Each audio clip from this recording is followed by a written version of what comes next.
I told my husband the truth at 8:32 on a Thursday night, standing at our kitchen island with my hands wrapped around a glass of water I couldn't drink.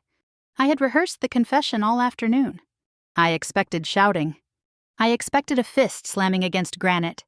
I even expected the word divorce to slice through the air like something sharp and final. Instead, Daniel smiled. Not a cruel smile. Not a broken one. A soft, measured smile that barely lifted the corners of his mouth. He didn't interrupt me while I admitted the affair. He didn't ask me to stop. He didn't demand details until I finished every humiliating word. When I was done, when the silence thickened between us, he asked quietly, "You think this will blow over quickly?" His voice was calm. Too calm. Like he was discussing market volatility instead of betrayal. That night, the house felt eerily still. No slammed doors. No raised voices. Just the low hum of the refrigerator and the ticking of the hallway clock. When I went upstairs, his side of the closet was already empty. Our wedding photo on the dresser had been turned face down. I told myself that calm meant maturity, that maybe we could fix this. Then, before bed, I tried to log into our joint bank account to transfer money for a bill. My password didn't work. I was 33 years old. Daniel was 36. We had been married 12 years.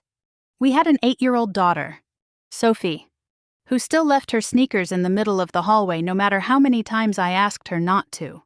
From the outside, our marriage looked steady, respectable, the kind of life people in our Connecticut neighborhood admired. The affair hadn't started as something reckless. That's what I told myself at first. Lucas worked in political consulting. He was articulate, attentive, the kind of man who leaned in when you spoke. Daniel, by contrast, had grown distant over the years. Long hours at his private wealth firm, constant travel, conversations that felt like business briefings. But loneliness doesn't justify betrayal. I knew that. What began as emotional validation turned physical within months. Every time I came home afterward, guilt wrapped around my throat. I couldn't look at Sophie across the dinner table without feeling like I was cracking something sacred. Lucas started asking questions I wasn't prepared to answer. Are you going to leave him? That question haunted me. Not because I planned to leave, but because I realized I had already left in pieces. So I confessed. Back in the kitchen that night, after I finished speaking, Daniel asked practical questions. How long? Where? Does he love you? His tone was clinical, like he was auditing damage. I appreciate honesty, he said finally.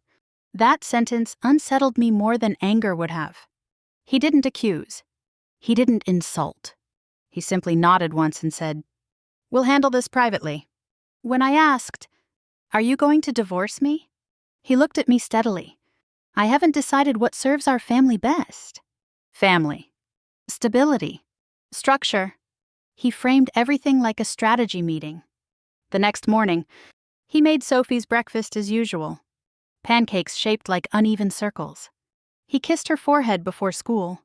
To me, he said, "Good morning, Claire." Not honey. Not babe. Claire. Polite. Distant. Controlled. That afternoon I tried to confront him again. I told him I would end things with Lucas immediately. I blocked Lucas's number in front of him. Daniel nodded.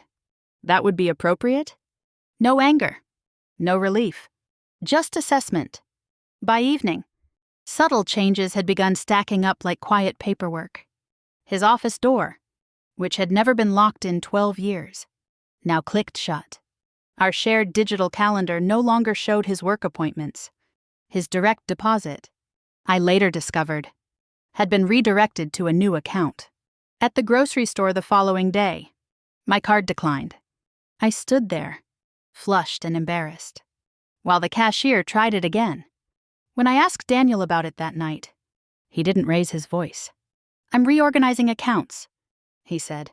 "It's cleaner this way." Cleaner. I began to feel like a guest in my own home.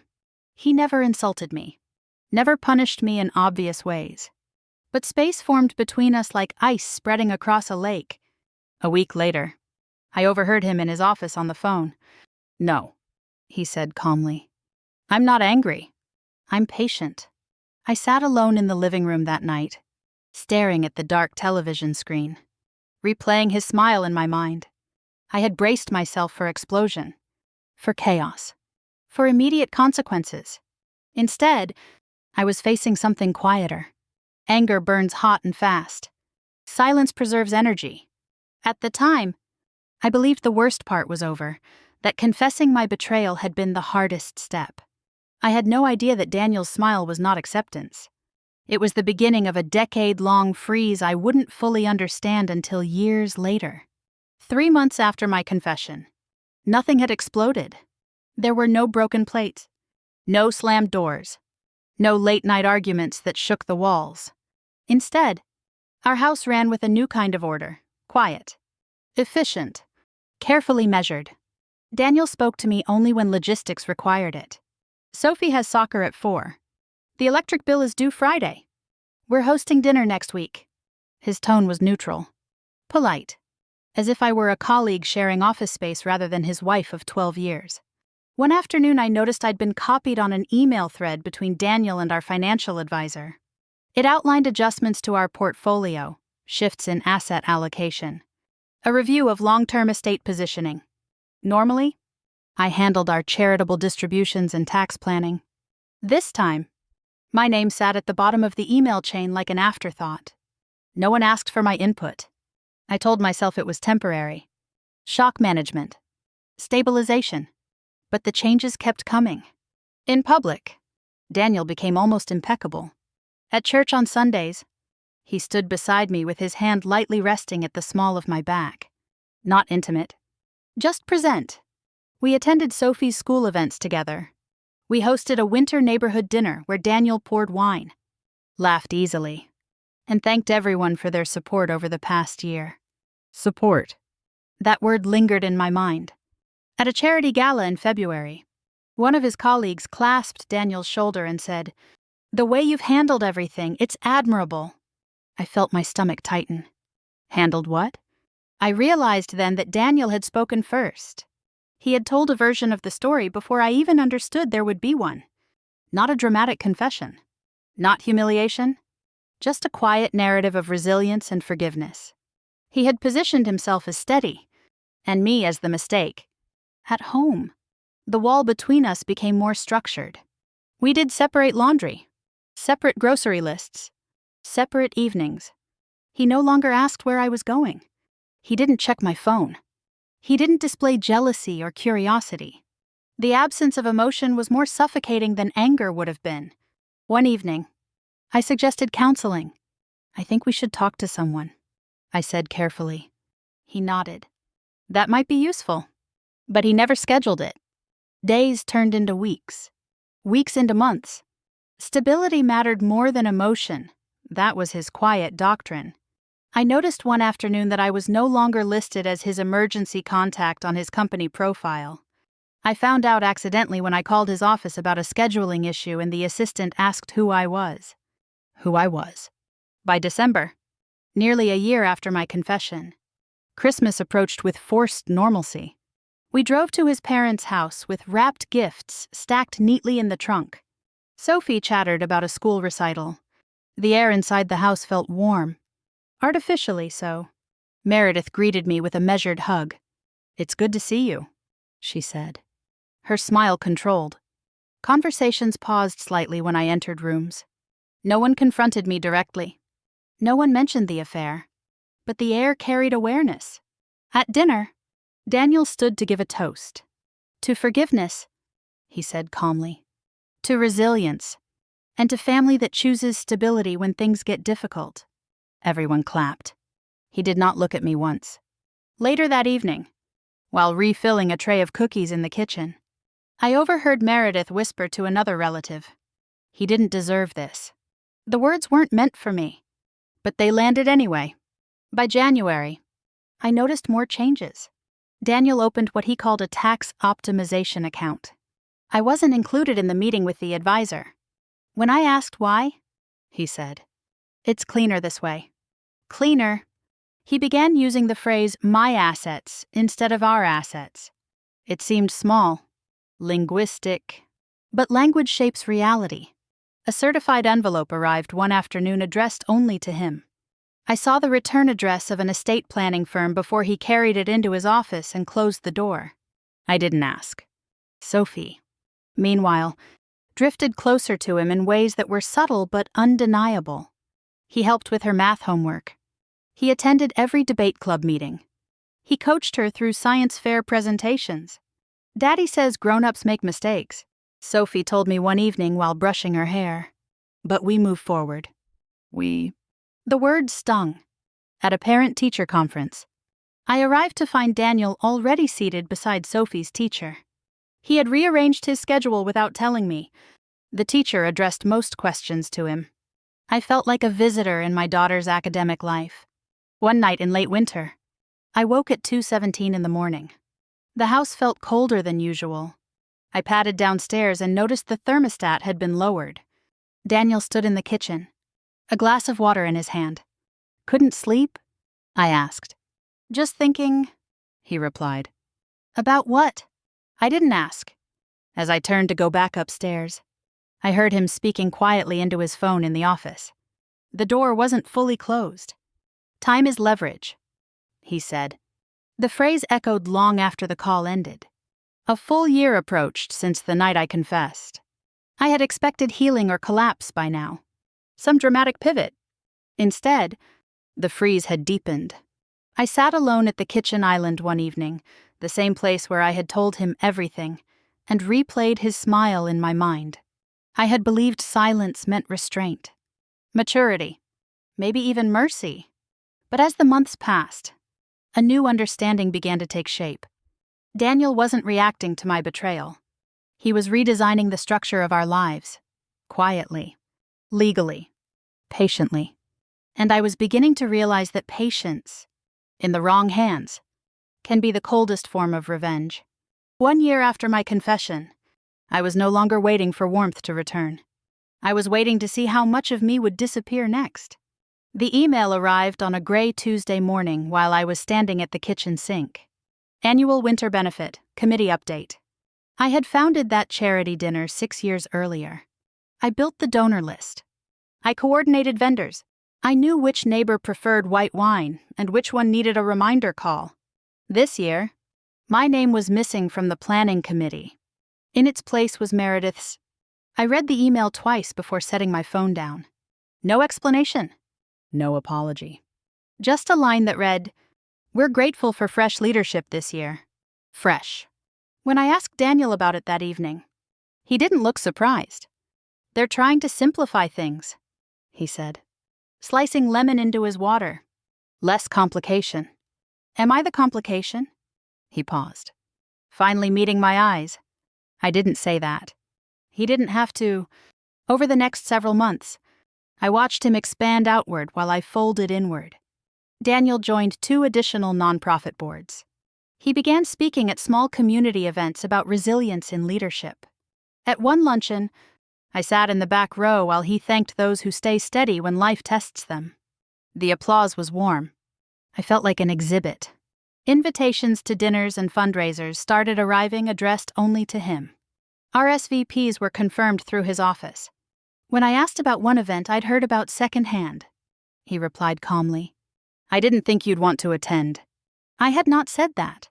At a neighbor's cocktail party, a woman I'd known for years leaned close and whispered, "You're lucky he's such a dignified man." Lucky. I smiled politely, but something shifted inside me. Daniel had not humiliated me publicly. He hadn't aired details of my affair. Instead, he had curated a narrative where he was the composed husband who endured betrayal without spectacle. In that story, I was the fragile element. Meredith stepped more confidently into spaces I once occupied. She organized family holidays. She chaired school fundraisers. She stood beside Daniel at events with the ease of someone protecting the family's moral center. "We just want stability for Sophie," she told me one afternoon at a spring brunch, her tone gentle but firm, as if I were a risk factor. At that same fundraiser, I scanned the donor recognition board mounted near the entrance. Daniel's name appeared in gold lettering under the top-tier contributors. Mine did not. The donation had come from our joint account. When I pointed it out later, Daniel responded evenly. It's simpler that way. Simpler. Lucas resurfaced during that second year like a shadow I thought I had erased. He emailed first, then called. I heard things are tense, he said carefully. Things are controlled. I replied. He laughed softly. That sounds worse. He told me Daniel's reputation at the firm had strengthened. Partners admired his composure. Clients trusted his steadiness. In professional circles, Daniel was known as the man who handled personal betrayal without losing focus. I felt heat rise in my chest. So he told everyone, I asked. Not everything, Lucas said. Just enough. Enough to secure sympathy. Enough to polish his image. Lucas asked again if I planned to leave. I'm still married, I said. Are you? He replied. The question lingered long after I hung up. I tried accessing our full financial dashboard one evening after Sophie went to bed. My login showed limited information. When I requested comprehensive access, Daniel forwarded a summary prepared by our advisor. Sanitized. Condensed. Curated. I'd prefer transparency, I told him. And I'd prefer stability, he answered. I began noticing property tax statements routed to his private email. Investment updates no longer appeared in my inbox. Language shifted in small but deliberate ways. At a parent-teacher meeting that spring, I arrived to find Daniel already seated comfortably beside Sophie's teacher. He had rearranged his schedule without telling me. The teacher addressed most questions to him. I nodded along, offering input when invited, but it felt like speaking into someone else's household. One night, as I passed Daniel's office, I overheard him speaking to Meredith. She thinks this is about forgiveness, he said quietly. It's about structure. I froze in the hallway. Structure. I went back to our bedroom, my bedroom now, and sat on the edge of the bed, replaying the past 2 years in my mind. No explosions. No screaming. No immediate divorce. Instead, a quiet reallocation of influence. A careful rewriting of reputation. A gradual shift of financial control. A tightening circle where I once stood at the center. I looked at the wedding photo I had moved into a drawer months earlier.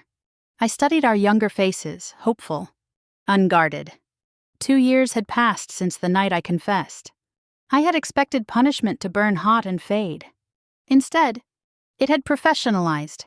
Daniel wasn't trying to make me feel pain anymore. He was building a future where I would become legally and socially optional. And for the first time, I began to wonder whether his patience had always been the real strategy. 4 years after I confessed my affair, I stopped waiting for things to get better and started asking what, exactly, had been taken from me. The shift didn't happen overnight. It crept in quietly, the way frost settles on a window pane. One morning I opened our investment app and saw a notification I didn't recognize. Family Preservation Trust, restructured. I stared at the words, rereading them until they blurred. That evening I asked Daniel about it while Sophie was upstairs doing homework. You met with the advisor again. I kept my voice steady.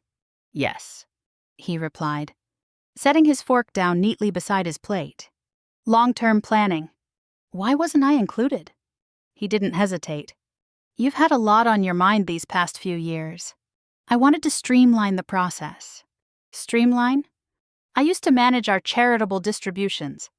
I used to review quarterly performance reports. Now I was being streamlined. The next day I called our financial advisor directly. I'd like full access to the trust documentation, I said. There was a pause on the other end of the line. We take direction from the primary client, he replied carefully. Who is the primary client? I asked. Though I already knew. Mr. Bennett. The word hit harder than I expected. When Daniel came home that night, I confronted him in the kitchen. Am I no longer a primary client in my own marriage? I asked. He poured himself a glass of water before answering. I'm protecting our family's future, he said calmly. Asset protection is responsible. Asset protection from what? He held my gaze. from instability. There it was. My mistake reduced to a category of risk. Over the following weeks, I began noticing language changes in documents I still had access to. Marital assets had been replaced with designated assets. Joint management had quietly shifted to appointed oversight. Words matter. One night, after Sophie went to bed, I sat at the dining table with a folder of papers Daniel had given me months earlier, shortly after my confession. At the time, I had been desperate to prove cooperation, to show that I wasn't fighting him. Just a state cleanup, he had said then, sliding the documents toward me. We should clarify things. I had signed without reading closely. My eyes had been swollen from crying, my mind clouded with guilt. Now, 4 years later, I read every line. Postnuptial agreement, infidelity acknowledgement, asset protection clause. My stomach tightened as I reached a paragraph referencing a 10-year marital benchmark. If the marriage dissolved before 10 years had passed since the date of the agreement, financial distribution would be significantly limited. 10 years. I counted backward. 6 remained. At a family brunch the following weekend, Meredith leaned against the kitchen counter while Daniel carved roast chicken. He's always been patient, she said lightly. Time has a way of revealing things. The words felt rehearsed. Later that afternoon, as I passed Daniel's office, I heard him speaking softly. 4 years down, he said. 6 to go. I didn't need context. That night, I called an attorney, one Daniel did not know about. I met him in a small office downtown, the kind of place that smelled faintly of old paper and polished wood. I handed him the postnuptial agreement and waited while he read. He looked up slowly. This is structured carefully, he said. If divorce occurs before the 10-year mark, your claim on several major assets would be restricted. How restricted? I asked. Significantly. And after 10 years, you would have broader grounds for equitable division. Equitable. I drove home in silence, the weight of the timeline pressing against my ribs. Daniel had not needed to threaten me. He had built the consequence into the structure. When I walked into the house, he was seated at the kitchen island reviewing documents. Did you have a productive day? He asked politely. Yes, I said, meeting his eyes. Very productive. For the first time since my confession, I didn't feel shame. I felt clarity. This was never about emotional healing. It was about positioning. Daniel hadn't frozen me out because he couldn't bear to look at me. He had frozen me out to secure leverage, to consolidate assets, to solidify reputation, to ensure that if and when the marriage ended, the terms would favor him. I went upstairs and opened my calendar. I marked the 10-year date in red. 4 years had passed. 6 remained. As I lay in bed that night, I replayed his question from that first evening. You think this will blow over quickly? It hadn't blown over. It had calcified. And for the first time, instead of asking whether he would forgive me, I began asking a different question. Had he been building a financial cage all along? Because if he had, then time wasn't just his weapon. It was a clock ticking loudly in my ears. By the 6th year, the cold in our house no longer felt shocking. It felt permanent. Sophie was 14 now, taller, sharper, observant in ways that unsettled me. Teenagers notice tone shifts adults pretend aren't there. They read pauses. They memorize glances. One morning at breakfast, while Daniel read the financial section, and I scrolled through my phone without seeing anything on the screen, Sophie asked casually, Mom, did you almost leave us once? The fork slipped slightly in my hand.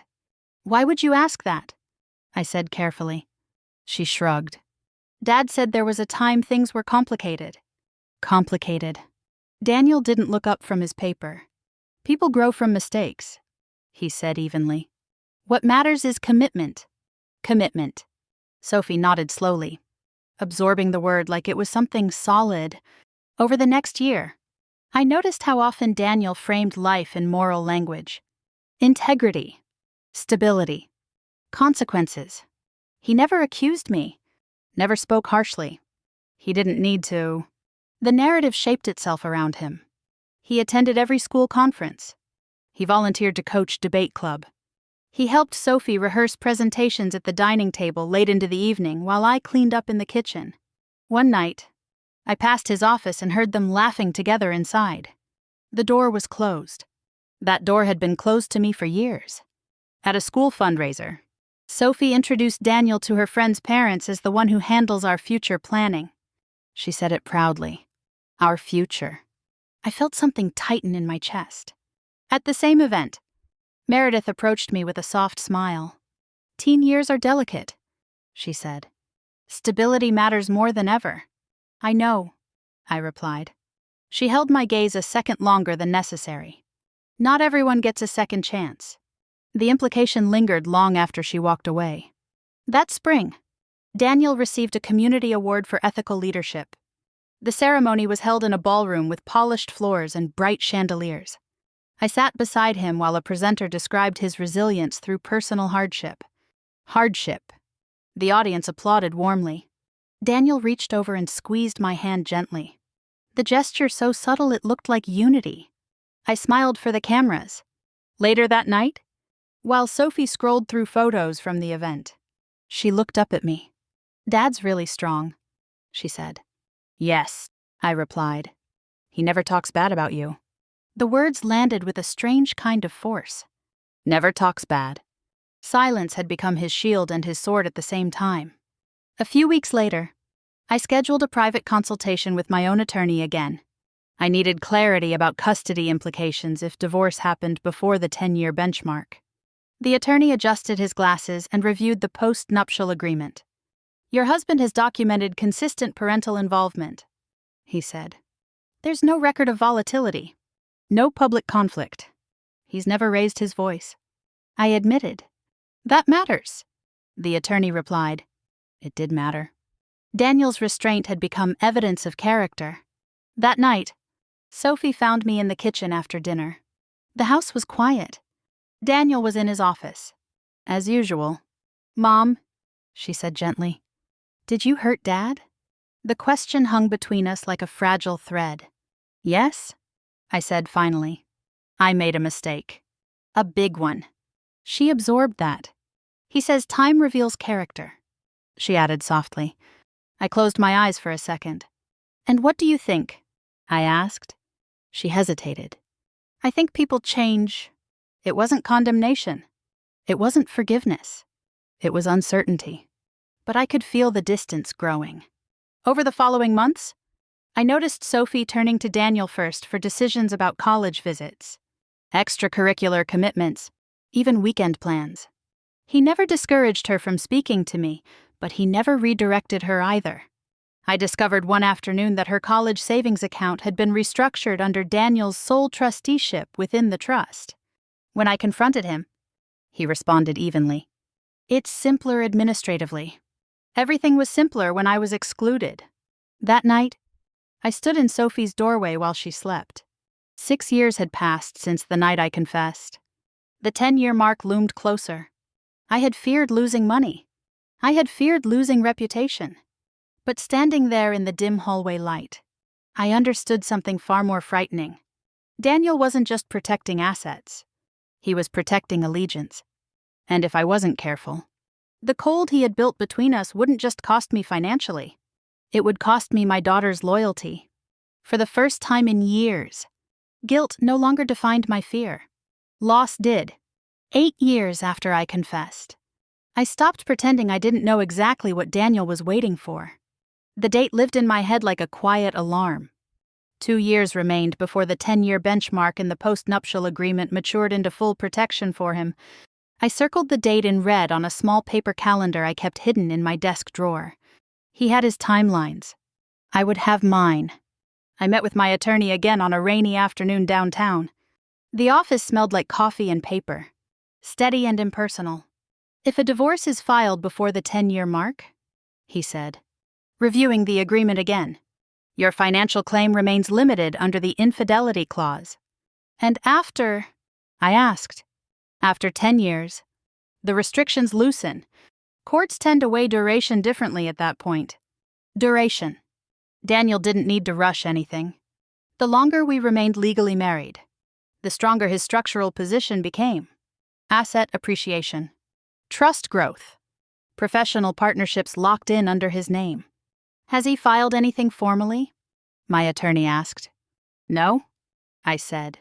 He nodded slowly. Then he's not trying to end this quickly. No. He wasn't? At home. Daniel continued his routine as if time were irrelevant. He attended events, chaired committees, signed documents with calm precision. If he was counting, he never showed it. One evening at dinner, Sophie mentioned college tours. She was 16 now, her voice steadier, her opinions sharper. We should start planning next year, Daniel said casually. A decade gives you perspective on what really matters. I looked at him. Does it? I asked. It tells you whether something is built to last. He replied evenly. Built to last. Later that week, I overheard him speaking on the phone in his office. Some contracts simply need time to vest, he said. The word vest sent a chill through me. I began studying our financial summaries more carefully. The trust portfolio had grown significantly over the past year. Buoyed by strong market performance, Daniel had consolidated additional assets into protected vehicles. Sophie's education fund had nearly doubled in projected value. Every gain strengthened his leverage. I requested a meeting with our advisor again, this time pressing harder. Why the acceleration in asset transfers? I asked. Strategic alignment, he replied carefully. Alignment for whom? Sophie, meanwhile, was no longer a child absorbing simple narratives. She questioned things quietly. Why does Dad always say patience wins? She asked me one afternoon while we folded laundry together. Because he believes time reveals truth, I answered carefully. She studied my face. Do you? I hesitated. I think time reveals choices. That night, she admitted something that tightened my chest. I once heard him tell Aunt Meredith that one day I'd understand why this was necessary. Necessary. Daniel had never screamed at me, never insulted me, never created visible chaos. His restraint had become a story in itself. But necessity implied intention. I began documenting everything. Dates of trust modifications, speeches about integrity, public references to resilience, patterns of financial movement. If Daniel had built architecture, I would map it. Through a recommendation from my attorney, I quietly consulted an independent financial investigator. We met in a neutral office space, blinds drawn halfway. He reviewed public filings tied to Daniel's firm and partnership structure. There's a gray area here, he said finally, tapping a section of the report. Not illegal on its face, but sensitive. Asset allocations between advisory accounts and internal partnership vehicles. If scrutinized publicly, it could raise questions. Daniel's reputation was built on moral steadiness, ethical leadership, clean lines. I felt a slow shift inside me. For 8 years I had believed I was surviving his silence. Now I understood he believed I was contained by it. If this became public, I asked carefully, it wouldn't be quiet. The investigator said, but timing would matter. Move too early and he'll correct course? Timing. I drove home that evening with the report in my bag and something new settling in my chest. Not anger, clarity. When I walked into the house, Daniel was seated at the kitchen island reviewing paperwork. He glanced up briefly. Long day, he asked. Yes, I said. He returned to his documents, composed as always. For years, I had interpreted his calm as superiority, as control, as moral high ground. Now I saw it differently. It was strategy, and strategy can be studied. 2 years remained before the 10-year deadline. Daniel believed time favored him. He believed patience was his weapon. Standing there in the quiet kitchen, I realized something that steadied my pulse. Time does not belong to one person. It belongs to whoever understands it first. For the first time since the night I confessed, I wasn't afraid of the clock. I was learning how to use it. 9 years and 4 months after I confessed, The silence between Daniel and me no longer felt cold. It felt strategic. 8 months remained before the 10-year clause locked into full effect. 8 months before the structure he had built would solidify completely. That was when the investigator handed me the final report. We met in a small office with no identifying signage. He slid a thin folder across the desk. "There's vulnerability here," he said quietly. "Your husband shifted certain advisory allocations into internal partnership vehicles just before major valuation reviews. It's not outright illegal. But if regulators asked the right questions, it could trigger scrutiny. Scrutiny. Daniel's entire revenge had been built on moral composure, ethical leadership, patience. If that image cracked, everything he had positioned himself for could wobble. Would this destroy him? I asked. The investigator shook his head. Not necessarily, but it would disrupt him. Disrupt. I didn't want destruction. I wanted balance. That night, I sat alone in my car in our driveway, gripping the folder in my lap. For years, I had carried guilt like a brand on my skin. I had betrayed my husband. I had fractured my marriage. But Daniel had turned that fracture into a decade-long system of control. This wasn't revenge for innocence. It was leverage against calculation. I waited 3 days before confronting him. He was in his office. Door closed as usual. I knocked once and stepped inside without waiting. He looked up from his desk. Composed? Yes. I closed the door behind me and placed the folder in front of him. He opened it slowly, scanning the pages without visible reaction. "You went looking," he said calmly. "You taught me how," I replied. For a moment, the air shifted. Not dramatically, not explosively. But there was a tightening in his jaw I hadn't seen in 9 years. "These are speculative interpretations," he said evenly. "Possibly," I said. "Or possibly they're questions regulators might be curious about." Silence stretched between us. He leaned back in his chair. "What exactly are you suggesting?" "I'm suggesting we renegotiate before the 10-year mark." His eyes sharpened slightly. "You think this gives you leverage?" "I think it gives us options." He stood and walked toward the window, hands in his pockets. It was the first time in years I'd seen him move without measured calm. "You would risk Sophie's stability?" he asked quietly. "I would protect it," I replied. "Which is why this conversation stays in this room." He turned slowly. "What do you want?" There it was. Not accusation. Not rage. Recognition. "I want equitable restructuring," I said steadily. "Before the 10-year clause matures, I want shared oversight of Sophie's trust. I want financial independence without being penalized for a mistake I already paid for." His gaze remained fixed on mine. "For 9 years," he said, "you lived in the structure you created." "No," I answered. "For 9 years, I lived in the structure you engineered." The silence that followed felt different from the silence of our house. This one was charged. I slid a second document across his desk, a draft proposal prepared by my attorney. He read it carefully. "You've been planning," he said. "Yes." "How long?" "Long enough."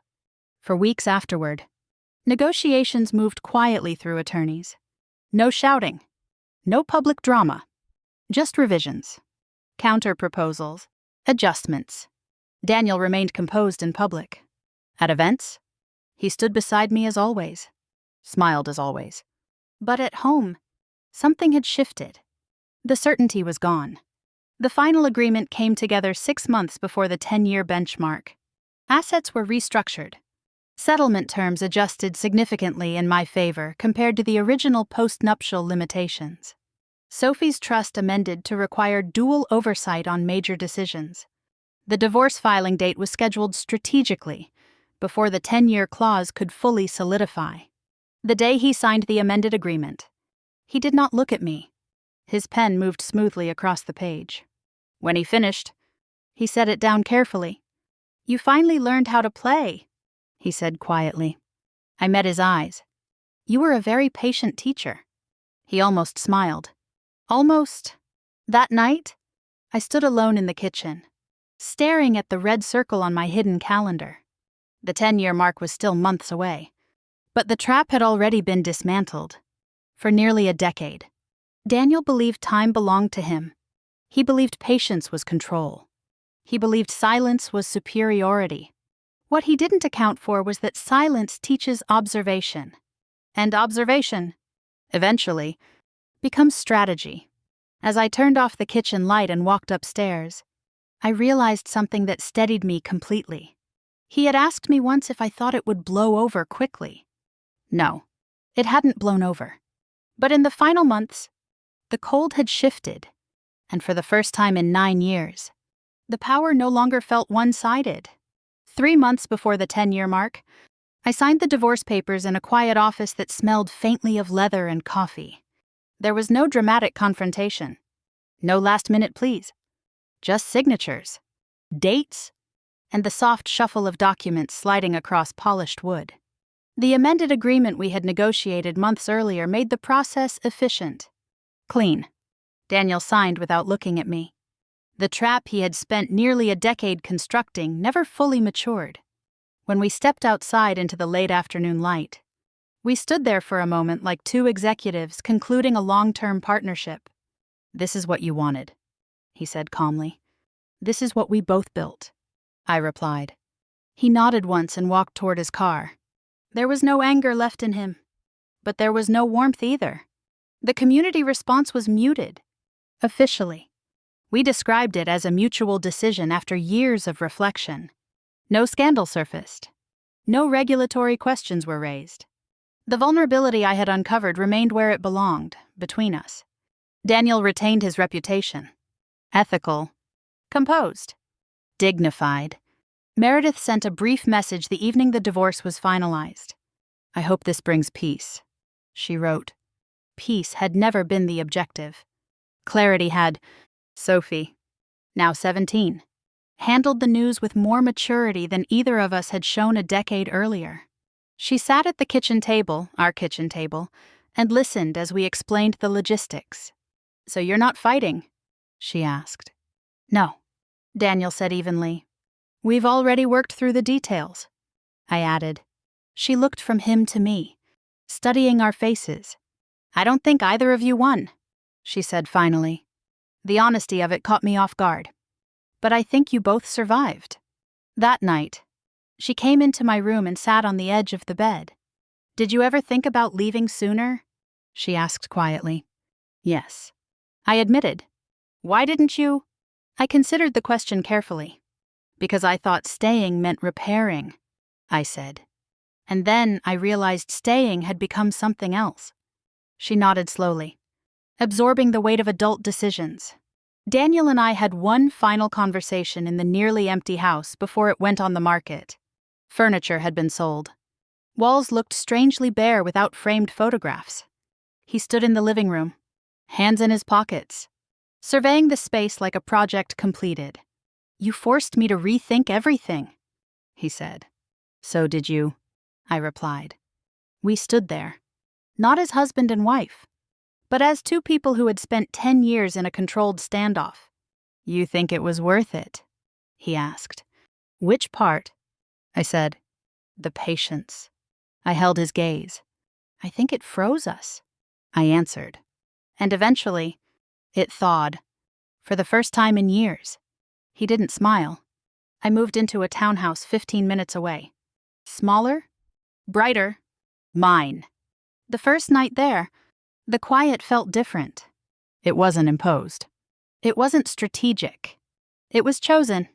I opened my laptop and reviewed my own financial accounts in my name, structured independently. I began consulting again, rebuilding a professional identity that had slowly been sidelined. Daniel's silence had trained me in patience. His structure had forced me to understand leverage. His revenge had reshaped me. But it hadn't erased me. I don't pretend I was innocent.